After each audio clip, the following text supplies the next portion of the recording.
Hello everyone, welcome to beyond classes. इस video में हम इंडियन कॉन्स्टिट्यूशन का चौथा टॉपिक पढ़ने जा रहे हैं, जो है directive principles of state policy. और जो तीन टॉपिक हमने पहले ही कवर किए हुए हैं वो है basic features of constitution of India, preamble and fundamental rights. उन वीडियोस का लिंक आपको डिस्क्रिप्शन बॉक्स में मिल जाएगा। और इसके बाद जो वीडियो आने वाली है उसमें हम पढ़ेंगे फंडामेंटल ड्यूटीज। वीडियो के एंड तक बने रहिएगा, क्योंकि वीडियो के एंड पे आपको कुछ इंपॉर्टेंट एमसीक्यूज मिलेंगे जिनसे आपको प्रैक्टिस करने में भी काम आएगा जो भी आपने इस वीडियो में पढ़ा, और आपको यह भी पता चलेगा कि एग्जाम में कैसे क्वेश्चन आ सकते हैं, तो वो आपके लिए फायदेमंद रहने वाले हैं। वीडियो को स्टार्ट करने से पहले आपसे रिक्वेस्ट है कि प्लीज इस वीडियो को जरूर लाइक कीजिए, शेयर कीजिए, चैनल को जरूर सब्सक्राइब कीजिए। आपका सब्सक्राइब करना हमारे लिए बहुत मायने रखता है, हमारे लिए मोटिवेशन का काम करता है। और बेल आइकन जरूर प्रेस कीजिए ताकि जब भी हम कोई नई वीडियो अपलोड करें आपको उसकी नोटिफिकेशन मिल जाए। तो चलिए हम directive principles of state policy पढ़ते हैं। तो सबसे पहले हम देखेंगे कि directive principles of state policy, ये जो फ्रेज है इसकी क्या मीनिंग है। देखिए, डायरेक्टिव मतलब वो कोई चीज जो आपको डायरेक्शन दिखाए, जो आपको डायरेक्ट करे।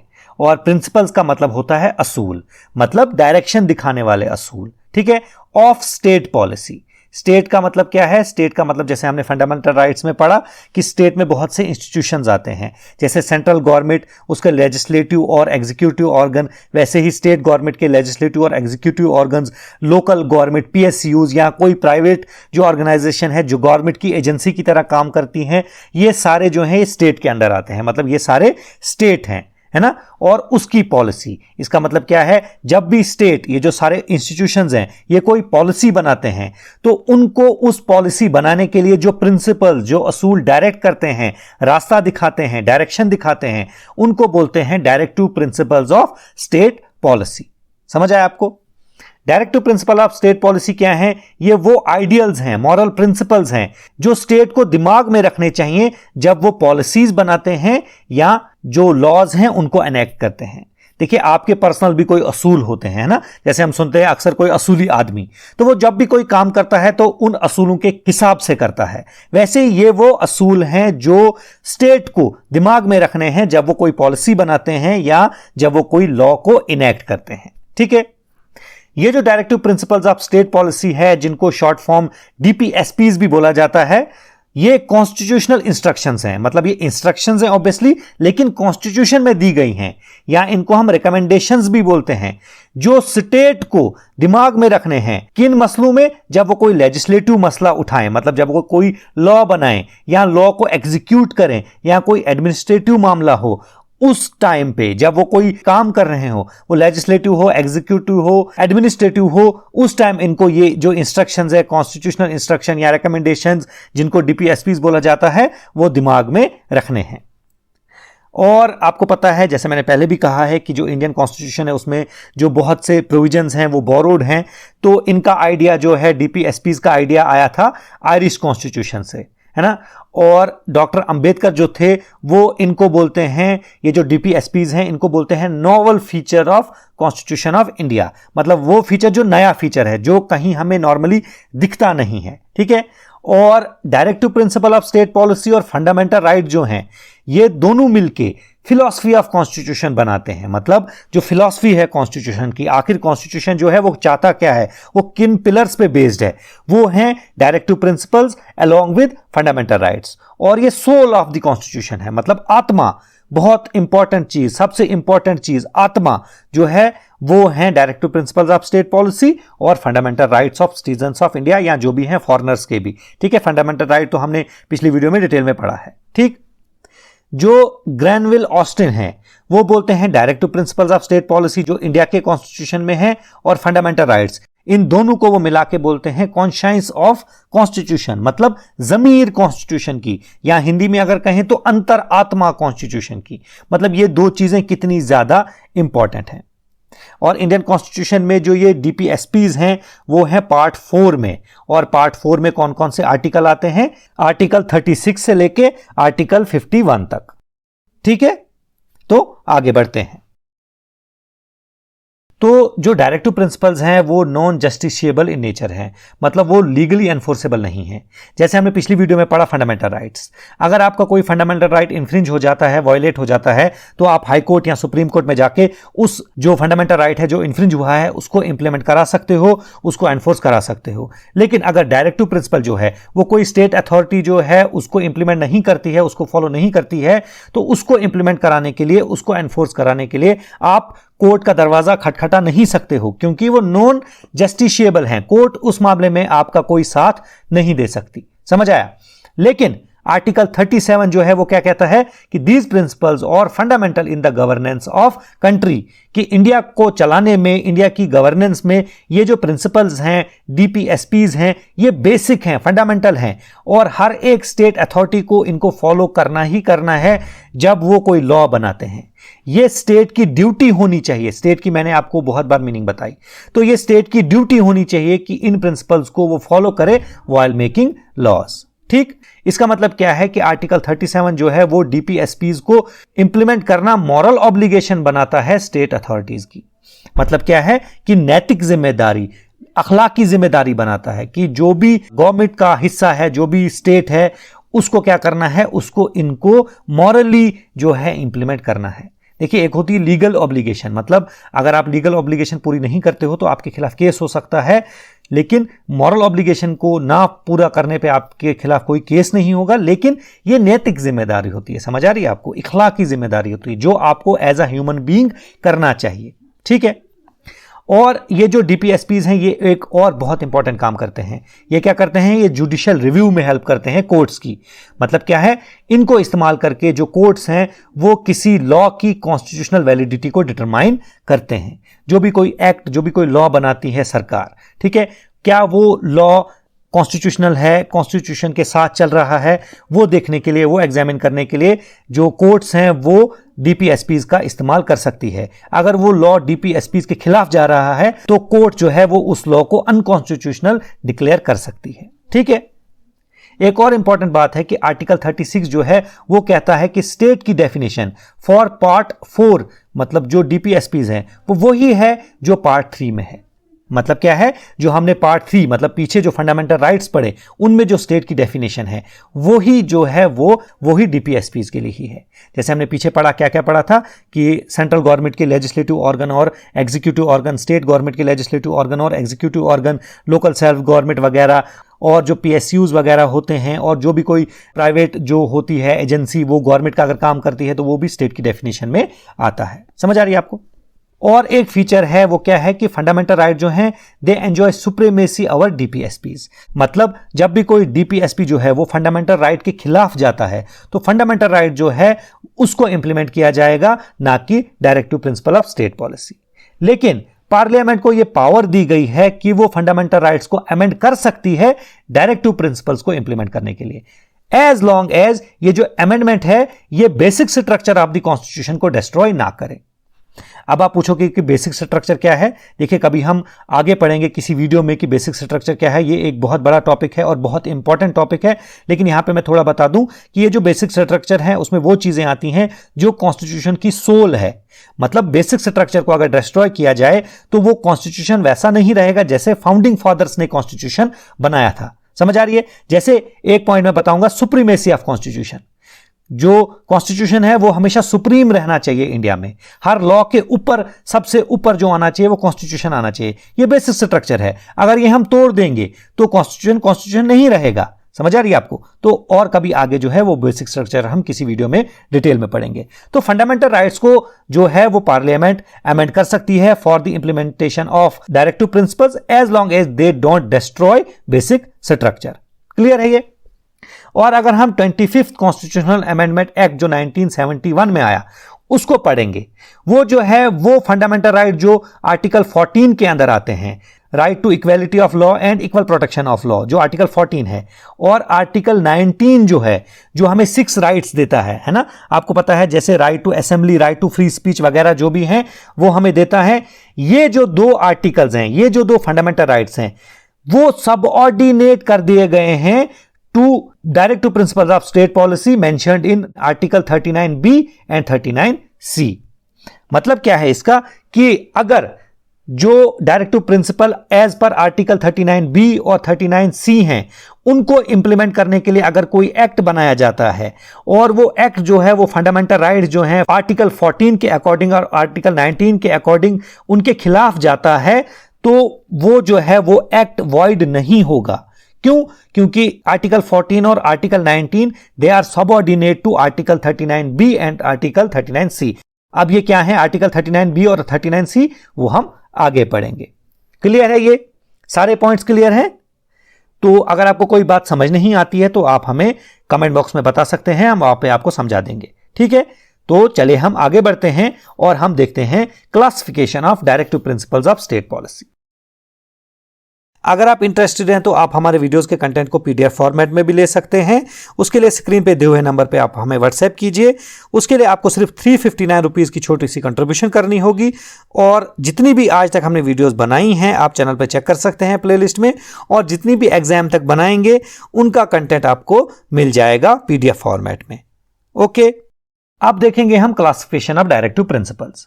कॉन्स्टिट्यूशन में ऐसे तो कोई क्लासिफिकेशन है नहीं, लेकिन उनके कंटेंट के बेसिस पे, उनकी फिलॉसफी, डायरेक्शन के बेसिस पे हम डीपीएसपीज को 3 ब्रॉड कैटेगरीज में डिवाइड कर सकते हैं। कुछ है सोशलिस्ट प्रिंसिपल, कुछ गांधीयन और कुछ लिबरल इंटेलेक्चुअल। और सबसे पहले पढ़ेंगे हम सोशलिस्ट प्रिंसिपल्स। ये वो प्रिंसिपल्स हैं जो सोशलिज्म के आइडियल्स को आगे बढ़ाते हैं, प्रमोट करते हैं। मतलब लोगों का welfare, equal distribution of wealth वगैरह जो हैं वो इसमें आते हैं। तो पहला जो आर्टिकल है सोशलिस्ट प्रिंसिपल में वो है आर्टिकल 38। ये क्या कहता है कि स्टेट को क्या करना चाहिए? वेलफेयर ऑफ पीपल करना चाहिए। और कैसे करना चाहिए? ताकि सोशल ऑर्डर ऐसा बने जिसमें जस्टिस हो, सोशल, इकोनॉमिक और पॉलिटिकल जस्टिस हो। ठीक है, इन तीनों वर्ड्स की और भी जो भी वर्ड्स हैं उनकी मीनिंग हमने अच्छी तरह पढ़ी है प्रेम्बल में। आप वो वीडियो देख सकते हैं, उसका लिंक आपको डिस्क्रिप्शन बॉक्स में और ऊपर आई बटन में मिल जाएगा। ठीक है, तो सोशल, इकोनॉमिक और पॉलिटिकल जस्टिस होना चाहिए। और इनइक्वालिटीज जो हैं, इनकम की हो, स्टेटस की हो, फैसिलिटीज की हो या अपॉर्चुनिटीज की हो, उनको मिनिमाइज करना चाहिए। ठीक, उसके बाद आर्टिकल 39 है। वो क्या बोलता है कि हर एक सिटीजन को एडिक्वेट मींस ऑफ कमाई, जिससे वो अच्छी तरह कमा सकें, घर चला सकें, वो मिलना चाहिए। मींस होते हैं तरीके, जरिए, रास्ते। ठीक है, उसके बाद क्या है? Equitable distribution of material resources होने चाहिए फॉर कॉमन गुड। मतलब ये तो कोर है सोशलिज्म का कि जो भी मींस ऑफ प्रोडक्शन वगैरह होते हैं उनकी इक्वल डिस्ट्रीब्यूशन होनी चाहिए सारे जो भी सिटीजन है किसी कंट्री में, ताकि कॉमन गुड हो, हर एक का भला हो। ठीक है, उसके बाद कंसंट्रेशन ऑफ वेल्थ और जो मींस ऑफ प्रोडक्शन है वो नहीं होनी चाहिए। कंसंट्रेशन का मतलब है कि सिर्फ कुछ लोगों के हाथों में जब वेल्थ होगी, मींस ऑफ प्रोडक्शन होगा, जैसे आजकल इंडिया में हम देखते हैं, वो नहीं होना चाहिए। ठीक है, उसके बाद equal pay for equal work for man and women. मतलब जो जितना काम करते हैं उनको उतनी ही पे मिलनी चाहिए। अगर मैन और वुमेन या मैन और मैन, मतलब जो भी जितना भी काम करता है उस हिसाब से उसको पे मिलनी चाहिए। अगर बराबर काम करते हैं बराबर पे मिलनी चाहिए। उसके बाद जो है हेल्थ और स्ट्रेंथ को बचाना है बच्चों की, वर्कर्स की, अगेंस्ट फोर्सिबल एब्यूज, जैसे चाइल्ड लेबर है या बेगार जिसको हम बोलते हैं, बॉन्डेड लेबर है, वो नहीं होना चाहिए। और जो बच्चे हैं उनकी हेल्थी डेवलपमेंट की अपॉर्चुनिटीज होनी चाहिए। उसके बाद आर्टिकल 39A जो है वो क्या बोलता है कि इक्वल जस्टिस सबको मिलना चाहिए, बराबर का जस्टिस है, जो इंसाफ है सबको मिलना चाहिए।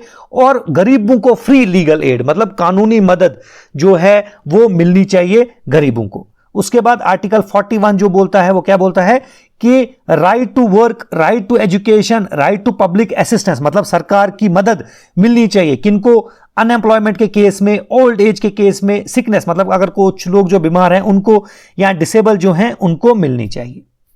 आर्टिकल 42 जो है वो क्या बोलता है कि ऐसे प्रोविजन बनाने हैं सरकार ने कि जस्ट और ह्यूमन कंडीशन ऑफ वर्क हो। मतलब जहां पे आप काम करते हो, जहां पे वर्कर्स काम करते हो, वो कंडीशंस वहां पे जो है वो अच्छी होनी चाहिए। वेंटिलेशन अच्छी होनी चाहिए, बैठने की जगह अच्छी होनी चाहिए, हार्मफुल नहीं होनी चाहिए। और मैटरनिटी रिलीफ के लिए भी प्रोविजन सरकार ने बनाने चाहिए। मैटरनिटी रिलीफ क्या होता है? मतलब जो नई नई माएँ बनती हैं उनको छुट्टियां मिलनी चाहिए या उनको कुछ सरकार की मदद मिलनी चाहिए। ऐसा जो है वो प्रोविजंस बनाने हैं, वो हमें बोलता है आर्टिकल 42। उसके बाद आता है आर्टिकल 43। ये क्या बोलता है कि living wage, decent standard of life, मतलब स्टैंडर्ड ऑफ लाइफ जो है वो एटलीस्ट डिसेंट तो हो, बहुत ही खराब ना हो। और सोशल और कल्चरल अपॉर्चुनिटीज जो हैं वो हर एक वर्कर को मिलनी चाहिए। ठीक है।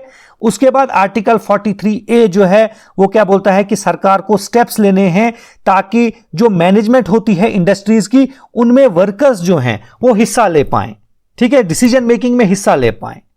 उसके बाद नेक्स्ट आर्टिकल जो सोशलिस्ट प्रिंसिपल का लास्ट आर्टिकल है वो क्या है, 47, और ये क्या बोलता है कि सरकार को ऐसे काम करने चाहिए कि जिससे लेवल ऑफ न्यूट्रिशन जो है, standard of living of people जो है, और हेल्थ जो है लोगों की वो इंप्रूव हो जाए, उसका लेवल जो है वो इंप्रूव हो जाए, रेज हो जाए। ठीक है, ये थे सोशलिस्ट प्रिंसिपल्स। आगे पढ़ेंगे हम Gandhian principles and liberal intellectual principles. Next जो पढ़ेंगे हम वो हैं गांधीयन प्रिंसिपल्स, और ये वो डायरेक्टिव प्रिंसिपल्स हैं जो गांधीयन आइडियोलॉजी को इंप्लीमेंट करने के लिए कॉन्स्टिट्यूशन में डाले गए हैं। और जो पहला Gandhian directive principle of state policy है वो आता है आर्टिकल 40 के अंदर, और इसमें क्या है कि जो स्टेट है उसको विलेज पंचायत्स बनानी है। हमें पता है विलेज पंचायत जो होती है मतलब लोकल सेल्फ गवर्नमेंट है ना, और उनको नेसेसरी पावर्स भी देनी है और अथॉरिटी भी देनी है ताकि वो सेल्फ गवर्नमेंट की तरह काम कर सके। आर्टिकल 43 क्या कहता है कि सरकार को, स्टेट को कॉटेज इंडस्ट्रीज को प्रमोट करना है, गांव में इंडिविजुअल बेसिस या कोऑपरेटिव बेसिस पे। कॉटेज इंडस्ट्री मतलब जो गांव में बहुत छोटे छोटे इंडस्ट्रियल यूनिट्स जो होते हैं, मैन्युफैक्चरिंग यूनिट्स जो होते हैं, जैसे पेंसिल कहीं पे बनती हैं वगैरह वगैरह, जो छोटी छोटी चीज़ें बनती हैं उनको प्रमोट करनी चाहिए सरकार। उसके बाद आर्टिकल 43B है, वो क्या बोलता है कि कोऑपरेटिव सोसाइटीज को प्रमोट करना है सरकार ने। ऐसे प्रोविजन बनाने हैं कि गवर्नमेंट जो है वो कोऑपरेटिव सोसाइटीज को प्रमोट करे, जो होनी चाहिए वॉलंटरी फॉर्मेशन मतलब वॉलंटरी बेसिस पे होनी चाहिए। ऑटोनोमस फंक्शनिंग मतलब क्या है, उनकी जो फंक्शनिंग है वो आज़ाद होनी चाहिए, वो किसी के अंडर नहीं होनी चाहिए। डेमोक्रेटिक उनका कंट्रोल होना चाहिए, मतलब जो उनमें लीडर वगैरह होंगे वो डेमोक्रेटिकली इलेक्टेड होने चाहिए, और उनमें मैनेजमेंट जो है, मैनेजर्स जो है वो प्रोफेशनल होने चाहिए। ठीक है। उसके बाद आर्टिकल 46 क्या बोलता है कि एजुकेशनल और इकोनॉमिक इंटरेस्ट हित जो है एससीज का, एसटीज का, या जो बाकी वीकर सेक्शन है उनको भी प्रमोट करना है, और उनको बचाना है सोशल इनजस्टिस से और एक्सप्लॉयटेशन से। सोशल इनजस्टिस मतलब जैसे अनटचेबिलिटी थी वगैरह वगैरह, जो हमें पता है सोशल इनजस्टिस क्या हो सकते हैं वीकर सेक्शन से, उनको रोकना है। ऐसे प्रोविजन सरकार ने बनाने हैं, ये बोलता है हमें आर्टिकल 46। आर्टिकल 47 हमें क्या बोलता है कि सरकार को ऐसे प्रोविजंस बनाने हैं कि इंटॉक्सिकेटिंग ड्रिंक्स, शराब वगैरह और ड्रग्स जो हैं, जो इंजरियस टू हेल्थ हैं, उनको रोका जाए। और आर्टिकल 48 क्या बोलता है कि ऐसे प्रोविजंस बनाने चाहिए जो स्लॉटर ऑफ काउज, कॉल्स वगैरह को रोक सके और उनकी ब्रीड्स जो हैं उनको इंप्रूव कर सके। ठीक है, इतना क्लियर है। नेक्स्ट जो कैटेगरी है directive principles of state policy की, वो क्या है, लिबरल इंटेलेक्चुअल प्रिंसिपल्स। और ये आइडियोलॉजी ऑफ लिबरलिज्म को बढ़ाने के लिए, जो उसको रिप्रेजेंट करने के लिए कॉन्स्टिट्यूशन में एनश्राइन किए गए हैं, डाले गए हैं। और पहला जो liberal intellectual directive principle of state policy है वो आता है आर्टिकल 44 के तहत, और वो क्या बोलता है कि इंडिया में हर एक सिटीजन के लिए यूनिफॉर्म सिविल कोड होना चाहिए। यूनिफॉर्म सिविल कोड मतलब एक जैसा सिविल कोड, सब पे अप्लाई होना चाहिए। जैसे हमें पता है सिविल लॉज जो हैं वो हर एक रिलीजन के जो इंडिया में हैं वो अलग अलग हैं। जैसे हिंदूज़ के अलग है, मुस्लिम्स के अलग है, बाकी रिलीजन्स के अलग हैं। जैसे हम मैरिज के लॉज देखते हैं, तलाक वगैरह के लॉज देखते हैं, लेकिन आर्टिकल 44 के अकॉर्डिंग क्या होना चाहिए कि यूनिफॉर्म जो है वो सिविल कोड होना चाहिए इंडिया में। आर्टिकल 45 क्या बोलता है कि जो भी बच्चा जब तक वो 6 साल की उम्र पूरी ना करे उसको अर्ली चाइल्डहुड केयर और एजुकेशन मिलनी चाहिए। उसके बाद आर्टिकल 48 क्या बोलता है कि जो एग्रीकल्चर है इंडिया में और एनिमल हस्बेंड्री है इंडिया में, उसको मॉडर्न और साइंटिफिक लाइंस पे बनाना है। और आर्टिकल 48A क्या बोलता है कि सरकार को ऐसे प्रोविजन बनाने चाहिए जो इंप्रूव करें, प्रोटेक्ट करें एनवायरनमेंट को और सेफ गार्ड करें फॉरेस्ट को और वाइल्ड लाइफ को। और आर्टिकल 49 क्या बोलता है कि सरकार को ऐसे काम करने चाहिए कि जिनसे monuments, places, objects of artistic और हिस्टोरिक इंटरेस्ट जो हैं, अगर वो मॉन्यूमेंट्स या प्लेसेस ऑफ नेशनल इंटरेस्ट हैं तो उनको प्रोटेक्ट किया जाए। ठीक है। आर्टिकल 50 क्या बोलता है कि जुडिशरी जो है और एग्जीक्यूटिव जो है उसको अलग अलग किया जाए, वो एक दूसरे से इंडिपेंडेंट होने चाहिए, जैसा कि आज इंडिया में है। और जो last liberal intellectual directive principle of state policy है आर्टिकल 51 के तहत, वो क्या बोलता है कि स्टेट को ऐसे प्रोविजन बनाने चाहिए जिनसे इंटरनेशनल पीस और सिक्योरिटी मेंटेन हो, जस्ट एंड ऑनरेबल रिलेशंस जो है वो नेशंस कंट्रीज के बीच में रहें, और इंटरनेशनल लॉज ट्रीटीज जो हैं उनकी ऑब्लिगेशन जो हैं उनको रेस्पेक्ट किया जाए, और जो भी इंटरनेशनल डिस्प्यूट हैं उनको आर्बिट्रेशन से हल किया जाए। आर्बिट्रेशन मतलब बातचीत से, वॉर वगैरह की जरूरत ना पड़े। ठीक है, यहां पे आप लिस्ट देख सकते हैं न्यू डायरेक्टिव प्रिंसिपल्स। ये वो प्रिंसिपल्स हैं जो ओरिजिनली कॉन्स्टिट्यूशन में नहीं थे, बल्कि बहुत सी कॉन्स्टिट्यूशनल अमेंडमेंट जो हुई हैं उनके तहत ऐड किए गए हैं। ये हमने सारे पीछे पढ़ लिए हैं। यहां पे आप देख सकते हैं कि किस किस कॉन्स्टिट्यूशनल अमेंडमेंट के तहत ये ऐड हुए हैं और किस किस आर्टिकल में ये ऐड हुए हैं। आप वीडियो को पॉज करके इनको देख सकते हैं। इनका एग्जाम में आना बनता है, इनसे क्वेश्चन आराम से आ सकता है, बहुत ज्यादा चांसेस हैं। ठीक है, तो इनको अच्छी तरह आप देख लीजिए। तो इस वीडियो में हमने पढ़े directive principles of state policy. जो नेक्स्ट वीडियो आएगी उसमें पढ़ेंगे हम fundamental duties of citizens of India. ठीक, अब आपको स्क्रीन पे कुछ एमसीक्यूज दिख रहे होंगे, इनको आप सॉल्व करने की जरूर कोशिश कीजिए और इनके आंसर्स आप कमेंट बॉक्स में भी लिख सकते हैं। वीडियो को एंड करने से पहले आपसे रिक्वेस्ट है कि प्लीज इस वीडियो को जरूर लाइक कीजिए, शेयर कीजिए, चैनल को सब्सक्राइब किए बिना ना जाएं और बेल आइकन जरूर प्रेस कीजिए ताकि जब भी हम कोई नई वीडियो अपलोड करें आपको उसकी नोटिफिकेशन मिल जाए। मिलते हैं आपसे नेक्स्ट वीडियो में जिसमें हम फंडामेंटल ड्यूटीज पढ़ेंगे। तब तक के लिए best of luck. Thank you very much.